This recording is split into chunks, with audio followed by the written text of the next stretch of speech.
रायबरेली से सांसद राहुल गांधी आज अपने एक दिन के दौरे पर अपने संसदीय क्षेत्र रायबरेली पहुंचे। लोकसभा चुनाव के दौरान उनके खिलाफ चुनाव लड़ रहे योगी सरकार के मंत्री दिनेश प्रताप सिंह ने पोस्टर दिखा करके राहुल गांधी का विरोध किया। रायबरेली से सांसद राहुल गांधी आज अपने संसदीय क्षेत्र पहुंचे। यहां पर उन्होंने दिशा की बैठक में हिस्सा लिया। राहुल गांधी के दौरे को देखते हुए सुरक्षा के कड़े इंतजाम किए गए थे। कलेक्ट्रेट और फिरोज गांधी चौराहे के पास भारी संख्या में पुलिस बल। राहुल गांधी कलेक्ट्रेट परिसर में पुलिस से गार्ड ऑफ लिया। इसके बाद कई योजनाओं का लोहा 10 बजे रिपोर्ट निकले थे बचावा के नाते रैली, लेकिन यहाँ पहुंचने से पहले उन्होंने चुरुआ के हनुमान मंदिर में रुककर हनुमान जी का आशीर्वाद लिया। राहुल गांधी की आने की सूचना पाकर 69,000 शिक्षक अभ्यर्थी भी उनसे मिलने पहुंच गए। हाथों में राहुल गांधी न्याय दिलाओ के पोस्टर लेकर पहुंचे। इन अभ्यर्थियों ने यहाँ प्रदर्शन भी किया। हालांकि राहुल गांधी का आज का रायबरेली का दौरा सिर्फ विकास कार्यों पर केंद्रित था, लेकिन फिर भी उनके दौरे के बीच जमकर सियासत हुई। कैमरा पर्सन धर्मेंद्र कुमार साहू के साथ मानस श्रीवास्तव, न्यूज़ 24। महाराष्ट्र विधानसभा चुनाव में बागी उम्मीदवारों ने दोनों ही गठबंधन की मुश्किल बढ़ा रखी है। इस बीच नामांकन वापस लेने के आखिरी दिन दोनों ही तरफ से बड़ी संख्या में बागी उम्मीदवारों ने अपना नामांकन वापस लिया है। अगर बात महायुति की करें तो महायुति की तरफ से 25 उम्मीदवारों ने नामांकन वापस लिया, जबकि 9 बागी उम्मीदवार अभी भी मैदान में डटे हुए हैं। जिन लोगों ने नामांकन वापस लिया उनमें सबसे अधिक 11 बागी जो उम्मीदवार हैं वो बीजेपी के हैं। दूसरी तरफ अगर महाविकास आघाड़ी की बात करें तो यहाँ पर 16 उम्मीदवारों ने नामांकन वापस लिया, जिसमें 11 कांग्रेस के थे, वहीं 8 बागी उम्मीदवार अभी भी मैदान में डटे हुए हैं। इस बीच राजनीतिक पार्टियों ने अपने अपने बागी उम्मीदवारों पर कार्रवाई शुरू कर दी है। शिवसेना उद्धव ठाकरे गुट ने 5 बागी उम्मीदवारों को सस्पेंड कर दिया है। विनोद के साथ इंद्रजीत सिंह, न्यूज़ 24 मुंबई। सर में वक्फ बोर्ड संशोधन विधेयक को लेकर बैठक जारी है। आज कई स्टेक होल्डर्स ने इस बिल पे अपना मत जेपीसी के सामने रखा। बोहरा समाज की तरफ से वरिष्ठ वकील हरीश साल्वे ने भी इस बिल पे अपना मत जेपीसी के सामने रखा। आपको बता दें कि इसके अलावा भारतीय अधिवक्ता परिषद, अन्वेषण रिसर्च फाउंडेशन, मुस्लिम बोहरा समाज, अलीगढ़ मुस्लिम विश्वविद्यालय से जुड़े कुछ संगठनों ने भी अपनी राय इस बिल पर रखी। इस बीच आज जेपीसी के चेयरमैन ने यह भी फैसला लिया है कि कर्नाटक में बीजापुर में आंदोलन कर रहे किसानों से वो 7 नवंबर को मुलाकात करेंगे। दरअसल कर्नाटक में हुबली और बीजापुर जैसी जगहों पर किसानों की जमीन वक्फ की जमीन बताने पर विवाद हुआ है और इसी को लेकर किसान संगठन वहां धरना प्रदर्शन कर रहे हैं। आरोप विपक्षी सांसदों ने आज स्पीकर के पास जाकर जगदम्बिका पाल जो कि जेपीसी के चेयरमैन हैं उन पे लगाया। इसके साथ ही विपक्षी सांसदों ने स्पीकर से ये भी कहा है कि अगर जेपीसी के चेयरमैन जगदम्बिका पाल का क्रियाकलाप नहीं बदला तो वो जेपीसी से अपने आप को बाहर करने के लिए मजबूर हो जाएंगे। कैमरामैन रफीक के साथ Kumar Gaurav, news 24 Delhi. UP cabinet का बड़ा फैसला, अब यूपी में ही तय होगा डीजीपी। यूपीएससी को नहीं भेजा जाएगा पैनल। यूपी कैबिनेट की बैठक में बड़ा फैसला लिया गया है। सेवा अवधि, अच्छे ट्रैक रिकॉर्ड और अनुभव की सीमा के आधार पर डीजीपी का चयन होगा। इतना ही नहीं, अब यूपी के डीजीपी का कार्यकाल 2 साल का होगा। कैबिनेट ने यूपी के डीजीपी चयन के लिए नियमावली पर मुहर लगा दी है। पुलिस महानिदेशक उत्तर प्रदेश यूपी के पुलिस बल प्रमुख एवं चयन निर्देशावली 2024 को कैबिनेट ने मंजूरी दे दी है। हाईकोर्ट के रिटायर्ड जज की अध्यक्षता वाली कमेटी डीजीपी का चयन करेगी। कमेटी में प्रमुख सचिव यूपीएससी की ओर से नामित एक सदस्य, उत्तर प्रदेश लोक सेवा आयोग के अध्यक्ष या उनकी ओर से नामित सदस्य, अपर मुख्य सचिव या प्रमुख सचिव गृह और एक रिटायर्ड डीजीपी होंगे। यहाँ आपको ये भी बता दें, डीजीपी वही बनेगा जिसकी 6 महीने की नौकरी कम से कम बची हो। एक बार डीजीपी चुने जाने के बाद उसका कार्यकाल 2 साल का होगा। पे मैट्रिक 16 लेवल का डीजी ही डीजीपी बनेगा। मनोज पांडे, न्यूज़ 24 लखनऊ। महाराष्ट्र विधानसभा चुनाव में नामांकन वापस लेने की आखिरी तारीख निकल चुकी है और अब चुनाव प्रचार में दोनों गठबंधन के प्रमुख नेता चुनाव प्रचार के अखाड़े में उतर चुके हैं। इस कड़ी में दोनों गठबंधन के प्रमुख नेताओं का कोल्हापुर दौरा रहा, जहां पर प्रमुख नेताओं द्वारा मां जगदम्बा के आशीर्वाद लिया गया। सबसे पहले उद्धव ठाकरे अपने परिवार के साथ कोल्हापुर के प्रसिद्ध महालक्ष्मी मां जगदम्बा मंदिर पहुंचे हुए थे, जहां पर उन्होंने आशीर्वाद लिया और इसके बाद चुनाव प्रचार की शुरुआत की। उद्धव ठाकरे ने कोल्हापुर जिले में दोपहर 1:30 बजे के आसपास सभा ली, जहां पर वो विरोधियों पर जमकर बरसे। इस दौरान मुख्यमंत्री और उप मुख्यमंत्री भी शाम 6:30 बजे के आसपास कोल्हापुर पहुंचेंगे और इसी मंदिर में दर्शन करने के बाद सभा को संबोधित करेंगे।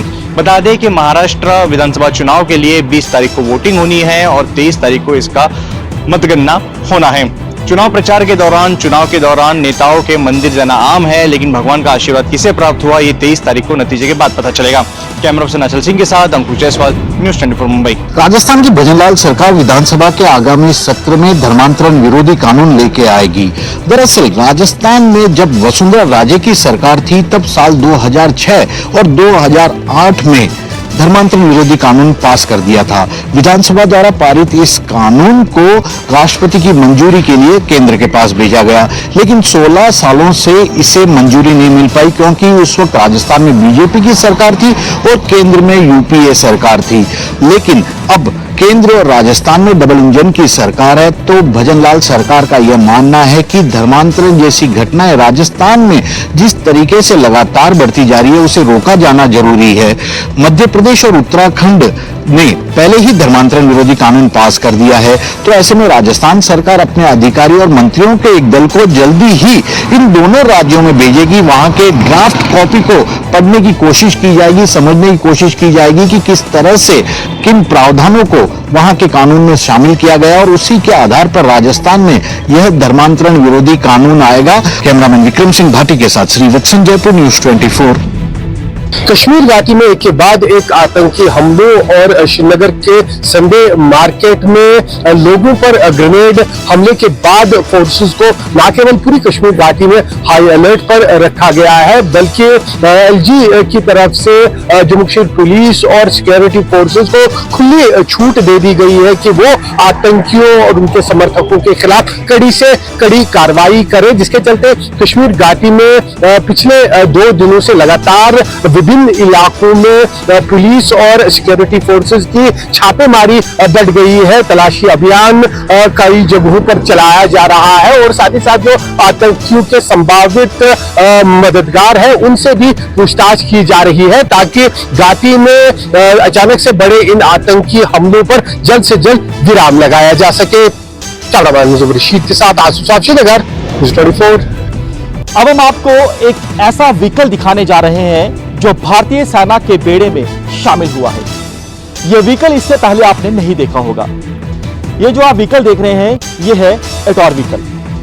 सबसे बड़ी इसकी जो विशेषता है वो ये है कि ये ऑल टेरेन व्हीकल है। खासतौर पर जो बर्फीले इलाके हैं वहां पर ये जो गाड़ी आप देख रहे हैं आसानी से आ जा सकती है, और रेतीले इलाके हों, हिली टेरेन के इलाके हों, वहां पर भी आसानी से आ जा सकती है। जब ये गाड़ी दरिया में जाएगी ये फ्लोट करेगी। इसके आप टायर देखिए, ये देखिए, ये ट्यूब लग रहे हैं, इस तरह से इसे डिजाइन किया गया है। अपने आप की ये पहली ऐसी गाड़ी है जो ऑल टेरेन व्हीकल है, ऑपरेशन के लिहाज से भी बेहद कारगर है। ये किसी भी ऑपरेशन में इस गाड़ी का इस्तेमाल किया जा सकता है।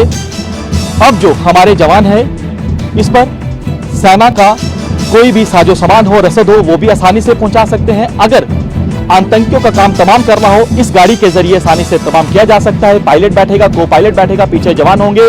बख्तरबंद गाड़ी है, शीशे इसके बुलेट प्रूफ हैं। कैमरामैन जितेंद्र के साथ पंकज शर्मा, न्यूज़ 24, उधमपुर।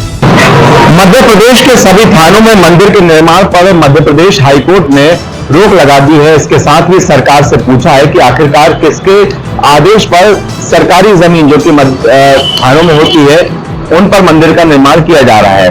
दरअसल ओपी यादव की एक याचिका जनित याचिका है जिस पर सुनवाई की है मध्य प्रदेश हाईकोर्ट ने। उसके बाद ये फैसला लिया है कि मध्य प्रदेश के जितने भी थाने हैं उन पर मंदिर का निर्माण जो है वो नहीं किया जाएगा, उस पर फिलहाल रोक लगा दी है। साथ ही जो मंदिर निर्माणाधीन है उन पर भी रोक लगा दी है।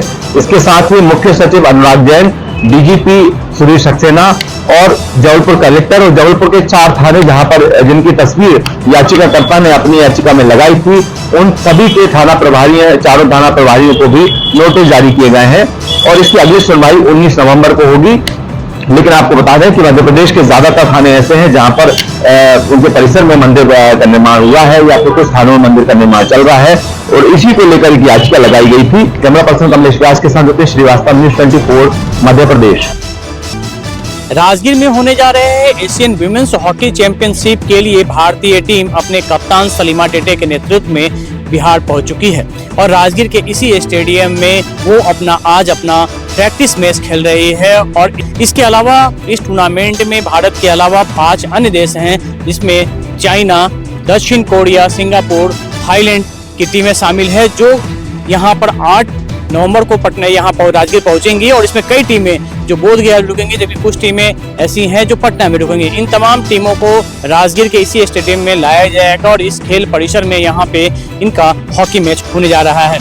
आपको बता दें कि ये बिहार का पहला एस्ट्रोटर्फ मैदान है, जहाँ पर कोई इंटरनेशनल लेवल का कोई स्पोर्ट्स टूर्नामेंट का यहाँ आयोजन किया जा रहा है। कि प्राकृतिक सौंदर्य से परिपूर्ण इस राजगीर की वादियों में बना यह एस्ट्रोटर्फ मैदान काफी खूबसूरत है और साथ ही इसमें पहली बार कोई इस तरह का आयोजन होने जा रहा है। कैमरामैन सनी के साथ अमिताभ ओझा, राजगीर।